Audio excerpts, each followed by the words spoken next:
What's up, ladies and gentlemen? Welcome to the South Dakota Milton Show with your host, South Dakota Milton himself. This guy right here. You know the name, you know the game. Living in a bunker with SDM, me. Today we're going to be talking about survival. That's right, my favorite topic.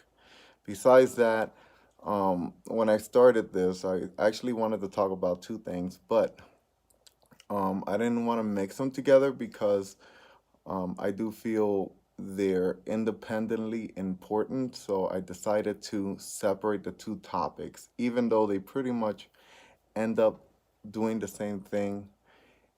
I really wanted to separate it. I was looking at it with the sense of importance.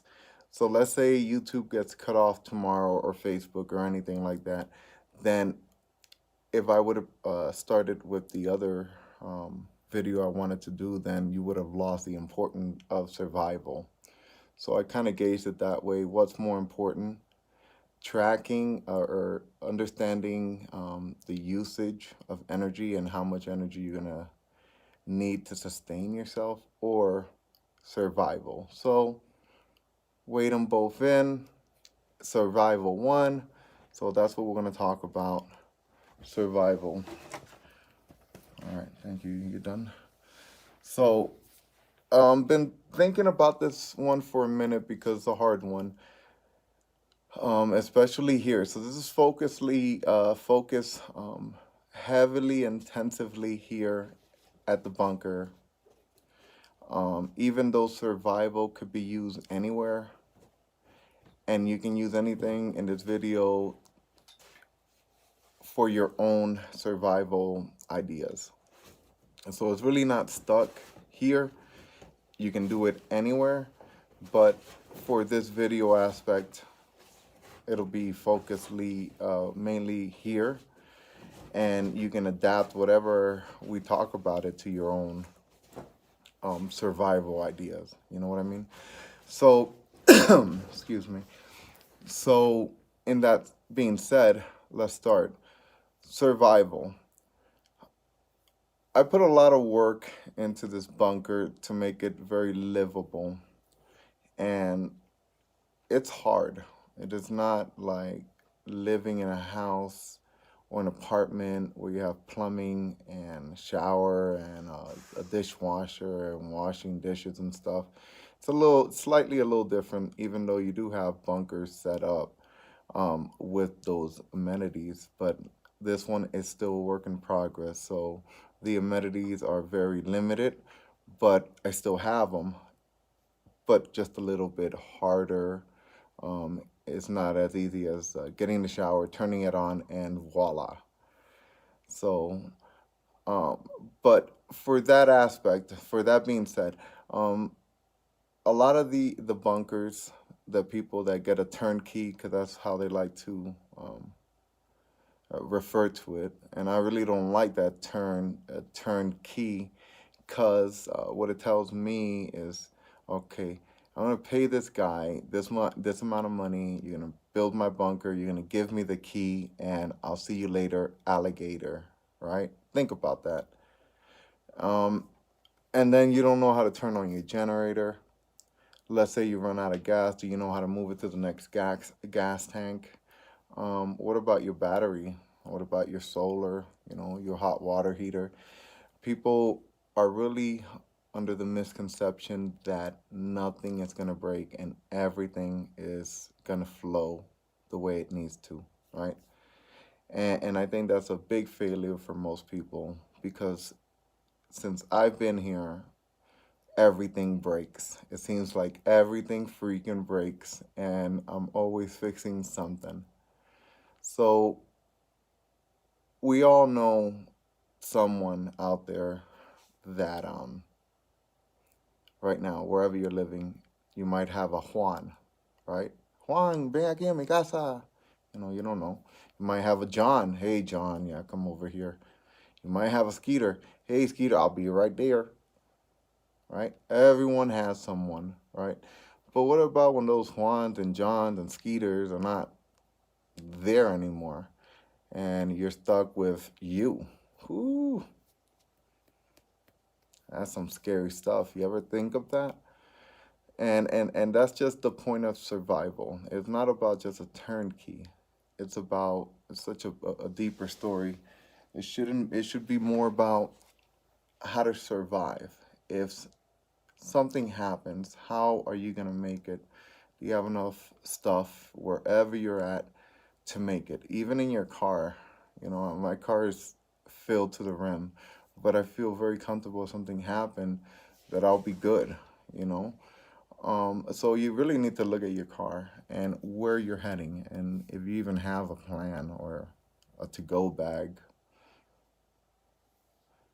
Um, so you really need to look at things like that, and having maybe a crew or people like-minded people. Hopefully, man, they're easier to work with out there. It's gonna be key. Finding a couple guys like out in Chicago, I have a couple police officer friends, people I know that are into it. Um, and you need to be in talks with them and what they're doing. And if it's time to go, how you're gonna bug out, where you can meet, how much food you have, where you, because everyone's worried about their kids. Like, I can't leave without my kids. Well, leave and have a location where you can meet up with your kids, right? You have to know where you're going. And it's always good to have a plan A, B, and C. Right now I have a plan A, working on plan B and C, but right now it's just a plan A. And it works fine for me because the plan A is very safe. I live out here, so I know the community. The community's great.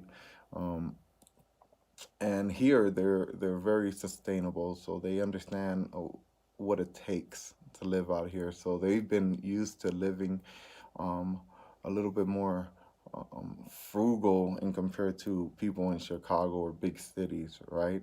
Starbucks over here. We just got a Dollar General. Woo!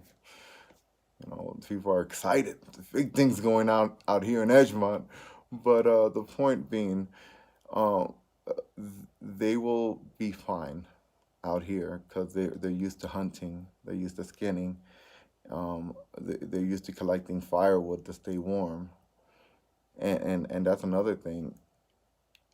You have to understand what you have here and how to use it. And you can't have just one. You have to have quite a few things. And that's why the saying goes, two is one and one is none. And then you can take it as extreme as you want, like five is four, four, three, three, two, two, or two, and one. Okay, you get the idea? So, um, also understanding the autonomy, which I'll get into another video. That's my next video eventually. Autonomy, knowing how much you want or need, especially when it comes to living this way. You're not tying into no grid here.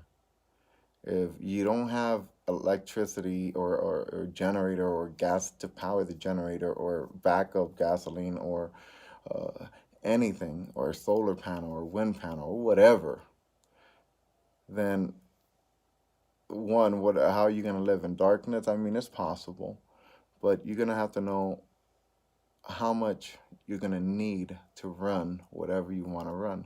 How long you're going to be um, have an autonomy in a sense of backup. If you have no sun for 3 days, how long do you want to run? You have to know this, guys. It's very important. And I, I I would suggest, in my opinion, go with the Alaska way because they get no sun and they overbuild. If you overbuild like Alaska, you'll be perfectly fine here. But just understand, if you do run out, because I have run out of battery and generator and things just happen to break, right? And let's say you can't leave. I have tons of flashlights. I have tons of battery. I have tons of lantern fuel, right? I have heat. Excuse me, if I need firewood, I'll figure I'll burn everything, to stay, but I'll make it somehow, some way. And that's what I'm talking about, survival. Understanding and not being scared to do what you have to do. And I think that's the hardest part.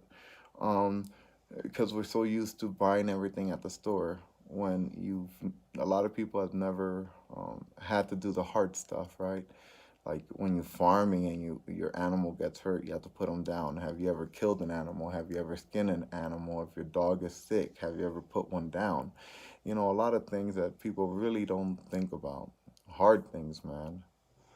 And that's why sometimes you develop this thick skin because sometimes you have to do what you have to do. But people are not at that level yet. Most people are like, Milton, I just need a to go bag. Yeah, that's a great place to start, a to go bag, right? That's a great place to start and then try changing your mindset and just start training yourself and learning as much as you can. Like CPRS and BLS certified, so I'll Heimlich you, and I'll give you chest compression, CPRS, things like that. I think I can do anything. I'll give you an IV if you really need one. I'll figure it out. But things like that, no one is really doing. No one's really thinking about. Everyone wants a turnkey. Everything is going to be flawless. Nothing's going to break. Water's going to be fine. And everyone's going to have a Skeeter or a Juan, right? Or a South Dakota Milton. They're like, no, I don't want South Dakota Milton. But be aware of survival. It's not just turnkey. It's understanding what you have, and if something break, what to do, and not being scared. Because I think a lot of people, if that does come to that point, they'll freak out because they've never done this before. If you lose like all your food and everything dies in the bunker, and that's the point of community, getting together, working together, and that's the important thing. It's not about having like all the stuff in the world, man. Nothing's gonna go wrong. My bunker is the awesomest thing in the world. I have 1,000 solar panels, 10 windmill, and then it's all broken, and you have no backup. I'm just saying, you should learn. You should have backup to a backup, just in case something does go wrong, or you have to do a preventive maintenance on your generator. People need to understand what it, when you do something like this, preventive maintenance. You have to constantly look at your stuff, your battery bank, because there's no off grid, there's no tie in here. So maintaining your battery bank, making sure you're depleting them, charging them, making sure you have enough sunlight or a generator or whatever, making sure your generator is running efficient, having 2 or 3 generators just in case that one goes down. I recommend a propane generator just in case and get a big propane tank, but that's me. And you can do what you want. So you start thinking of these things and medication, pads, anything that you can think of that you can store, because it's a perfect place to store things to keep um, the longevity of anything you have. Um, Being efficient in using a handgun, practicing. Like I practice here. Like I just sit here and practice, you know. Um, Bow and arrow, as you can see right out there, I got 2 of them. I'm gonna buy me one of those big targets, practice. Eventually I'll get into skinning and hunting. Right now it's not where I'm at, so I keep working. I rather grow. Get some grow lights, more grow lights, get a grow tent, and then really start focusing on growing this year in the tent, in the bunker, and see where I go from there. That should be fun because I got a lot of heirloom seeds out here that I've had for a while. I want to start and see how it goes. But survival, guys, it's not just as simple as you think. It's not like you're going to come over here and everything is going to flow, nothing's going to break. I think I've been in a ditch like 2 or 3 times already. I'm thinking I'm never going to get in a ditch, and I always end up getting in the ditch, not even knowing the type of terrain you're driving on. This thing, once you get in your tire, it's like clay and it's slick and it sucks and the dog gets it and it's always dusty in here. You have to have a dehumidifier, making sure that you're keeping everything at a certain temperature. So it's a lot that goes into this. And I just keep learning and learning and growing and keep testing my skills. I keep testing new ideas, coming up with creative ideas to do whatever, and I think that's the key. Always creating and when you get into this, it'll just start coming to you.